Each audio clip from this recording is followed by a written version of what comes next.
ये कहानी 16 साल के रोजर नाम के लड़के के ऊपर आधारित है जो अपने घर की सारी औरतों के साथ घबाघब करके उन्हें प्रेग्नेंट कर देता है। और वो अपने इस महान काम को किस तरीके से अंजाम देता है वो हम आज के इस एक्सप्लेनेशन में देखने वाले हैं। आज मैं जिस मूवी को एक्सप्लेन करने वाला हूँ इस मूवी का नाम है what every French woman wants और ये मूवी 1983 में रिलीज हुई थी। मूवी के स्टार्टिंग सीन में हम 16 साल के रोजर को देखते हैं। रोजर अपने स्कूल की छुट्टियों की वजह से अपने घर आ रहा था। तब उसके घर की एक मेट मिस लपीते उसे घोड़ा गाड़ी से लेने आती है और घोड़ा गाड़ी चलाते समय मिस लपीते के हिलते हुए पपीते देखकर रोजर उसे घूरने लगता है। ये चीज मिस लपीते भी नोटिस करती है लेकिन वो उसे कुछ नहीं कहती। घर पहुंचने पे रोजर की माँ उससे पूछती कि तुम्हारी पैंट पे मेयोनीज कहाँ से लगी। लेकिन यहाँ हम व्यूअर्स को पता है कि घोड़ा गाड़ी चलाते हुए मिस लपीते के हिलते हुए पपीते देख के रोजर खुद को नहीं रोक पाया था। तभी रोजर की मौसी मार्गेरिटा उससे बोलती है कि इस उम्र में ये सब चीज नॉर्मल है और ये कह के वो रोजर की पैंट साफ करने लगती है। रोजर की एक छोटी बहन भी थी जिसका नाम बर्था था। उसके बाद बर्था रोजर को जंगल में ले जाती है जहाँ मिस लपीते भी थी।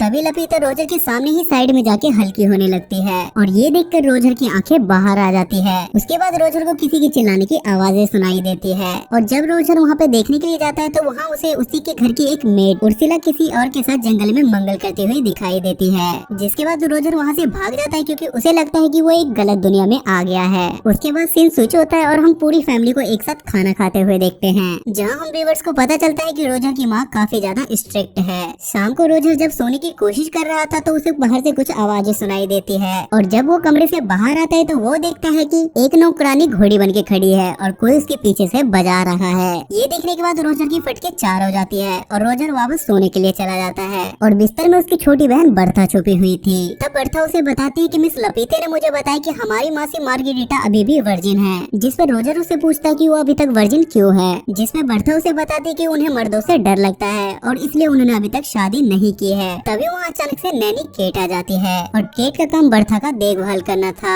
बर्था के वहाँ से जाने के बाद केट रोजर का ब्लैंकेट हटाती है जिस पर रोजर अचानक से डर जाता है क्योंकि रोजर का पप्पू खड़ा हो गया था और उसे देखने के बाद केट भी उससे थोड़े बहुत मजे ले लेती है। अगले दिन बर्था रोजर को एक नदी के किनारे ले जाती है जहाँ उसके घर की सारी मेट नहाते नहाते एक दूसरे से अपना सीक्रेट शेयर कर रही थी। बर्था और रोजर अपने घर के 4 मेट को छुपके से देख रहे होते हैं। तभी नदी के किनारे के पास 3 नमूने आ जाते हैं और ये तीनों भी रोजर के घर में काम किया करते थे और वो तीनों अपना पप्पू बाहर निकल के उन मेट्स के सामने ही हल्के होने लगते हैं और वो अपना स्पाइडरमैन उन मेट्स को दिखाने लगता है। तभी उर्सुला बोलती है कि तू शेर तो मैं सवा शेर हूँ और उर्सुला उन तीनों को अपना पिछवाड़ा दिखाने लगती है और उसके पिछवाड़े के दर्शन बर्था और रोजर पेड़ के पीछे छुपके से कर रहे होते हैं। अगले सीन में रोजर की बड़ी बहन एलिसा अपने पापा के साथ आती है और सब लोग उसका वेलकम करते हैं। एलिसा आते ही सब लोगों से गले मिलती है लेकिन जब रोजर की बारी आती है तो वो उसे फोरहेड किस करके वहाँ से चली जाती है। जिस पर रोजर सोचता है कि मेरे अंदर कांटे लगे थे क्या। तभी बर्था रोजर को एक चर्च में ले जाती है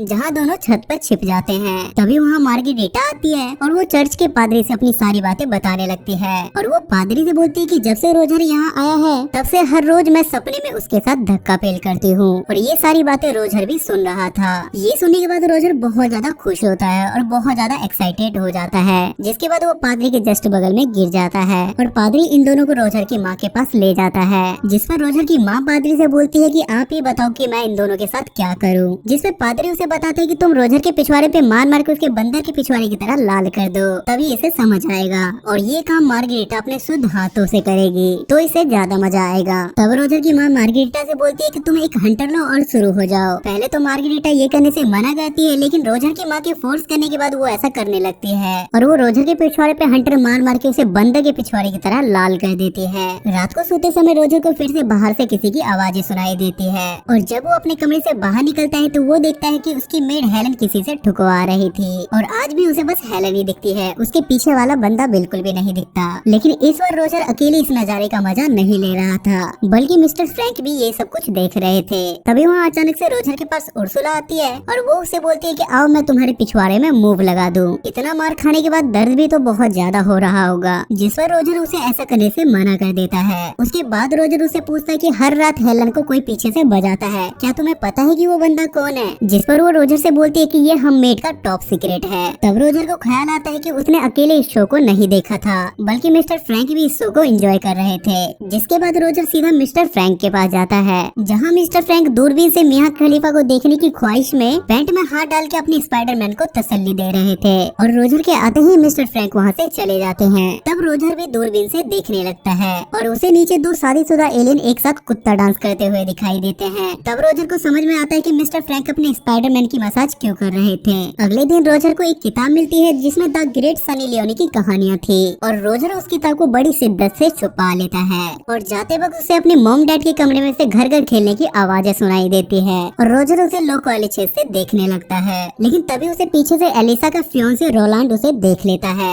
और वो रोजर को धप्पा कर देता है, जिस पर रोजर उससे रिक्वेस्ट करता है और बोलता है कि तुम प्लीज इस बात को किसी को मत बताना। इस बात पर रोलांड भी इस मौके का फायदा उठाता है और वो रोजर से अपनी गाड़ी साफ करवाता है। अगले दिन रोजर घोड़ा गोदाम में वही किताब पढ़ रहा होता है जिसमें सनी लियोनी की सफलता की कहानी लिखी हुई थी और वो पढ़ने के साथ साथ वो अपने पप्पू को भी मसाज दे रहा होता है। लेकिन तभी वहाँ अचानक से थारा भाई जोगिंदर का फ्रेंच वर्जन आ जाता है और वो मौका देखते के साथ ही हेलन को खिड़की में आधा अंदर और आधा बाहर फंसा देता है और वो बाहर जाके साइड से हेलन की गैलन में पानी भरने के लिए जाता है। तभी हेलन की नजर रोजर पे पड़ती है और वो उससे हेल्प मांगने लगती है और जैसे ही रोजर उसकी मदद करने के लिए जाता है तो हेलन उससे बोलती है कि रुको जरा सबर करो और गैलन में पानी भरने दो। तभी रोजर बाहर निकल के देखने के लिए जाता है कि हेलन की गैलन में पानी कौन भर रहा है। लेकिन तब तक जोगिंदर भाई अपना काम कर चुके थे। अगले सीन में रोजर अपनी फैमिली के साथ बैठा था, जहाँ रोलांड रोजर को अपनी जूते साफ करने के लिए बोलता है, लेकिन रोजर काम करने से सीधा मना कर देता है। तभी रोलांड अपनी औकात दिखाता है और वो रोजर की माँ को उसकी सारी सच्चाई बता देता है, जिस पर रोजर की माँ बोलती है कि मेरी दोनों बेटियाँ ठीक हैं, लेकिन पता नहीं मैंने इस इमरान हाशमी को जन्म कैसे दे दिया। जिसके बाद रोजर अपनी सनी लियोनी वाली किताब को अपनी बहन की किताब से बदल देता है और वो वहाँ से छुप के देखता है कि वो इस किताब को पढ़ेगी या नहीं। उसके बाद एलिसा उस किताब को पढ़ के ऐसा रिएक्ट करती है जैसे उसे धरती पे स्वर्ग मिल गया हो।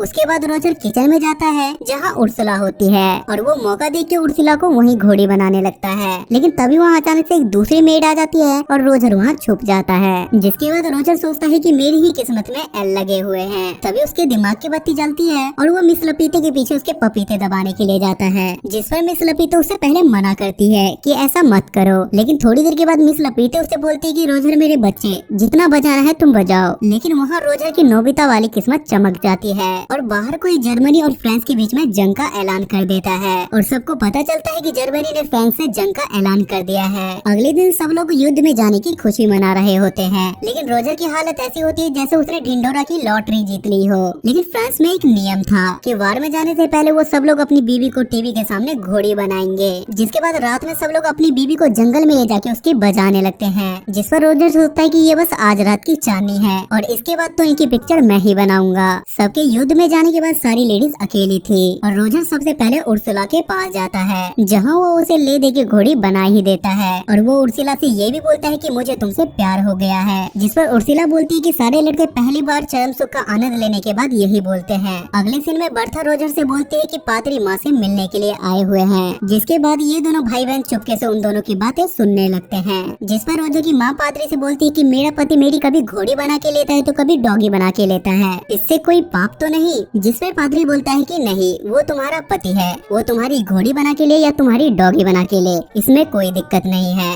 लेकिन तभी रोजर की माँ रोजर को देख लेती है और वो बिना देर किए बाहर आ जाती है। अगले दिन बर्था की नैनी केट हमें दिखाई जाती है और वो नदी किनारे बैठ के अपनी जुल्फे सवार रही थी। लेकिन तभी वहाँ रोजर भी आ जाता है और वो पानी में जंगली सुअर की तरह तैरने लगता है। पहले तो रोजर केट से मजे लेता है, लेकिन जैसे ही वो देखता है कि वो भी राजी है तो वो मौके पे चौका मार देता है और वो दोनों वहीं पे घबाघब करने लगते हैं। अब रोजर पूरी तरीके से अल्टीमेट हरामी बन चुका था, जिसमें रोजर सोचता है कि अब सारी औरतों का मटका मैं ही फोड़ूंगा।